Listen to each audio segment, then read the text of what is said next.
بسم الله الرحمن الرحيم. السلام عليكم ورحمة الله وبركاته. إن شاء الله النهاردة بإذن الله يا أحباب هكلمكم على عطل مواصفات المنت الاتش دي اللي هي للجهاز عشان ما اطولش عليكم في الفيديو. بس عطل النهاردة الجهاز جاي منور زي الفل، مفيش أي مشكلة، لكن مفيش إشارة. ببصينا كده في الجهاز مفيهوش إشارة، جودة السلك موجودة لكن مفيش إشارة والجهاز منور معايا. طبعا تغليف في الدور، الجهاز مفيهوش مشكلة، الجهاز منور، الجهاز شغال. تجيب حد فني يروح يطلع فوق يظبط لك الدنيا، الجهاز الاشاره مظبوطه، فمفيش حاجه. ممكن تلبس ترسيفر جديد 300 400 جنيه وانت غني عن اي قصه غير الكلام ده كله. ان شاء الله الرحمن العطل ده خفيف باذن الله تعالى، هنشوفه مع بعضنا دلوقتي. العطل ده يمكن مكون من كذا عطل، بس هو العطل الشائع اللي هو باين قوي الادابتر، بالعربي الشاحن.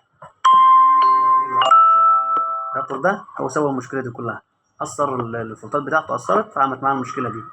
جهازك حصل فيه كده، اللمبه هنا جت حمراء ثابته، اللمبه هنا جت حمراء بترعش، هنا الجهاز ده كله ده فصل خالص، مفيش اي حاجه.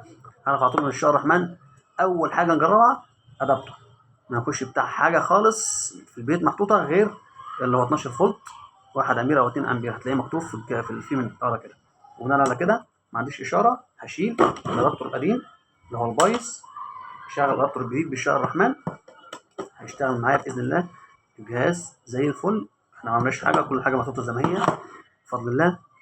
ده العطل بتاع النهارده ان شاء الله الرحمن اللي انا حبيت اوضحه معاكم عشان خاطر ما حدش يضحك عليك، ما حدش يقول لك ان الجهاز باظ الجهاز غيره. جرب يا حبيبي، يا حبيبي اخوك، جرب الادابتر اشتغل معاك زي كده احمد ربنا. ما اشتغلش هتجيبونا ان شاء الله الرحمن، شرفنا المحل وتيجي هنفحص ونشوف الجهاز فيه ايه، اي مشكله ان شاء الله الرحمن هنعملها مع بعضنا ونظبطها.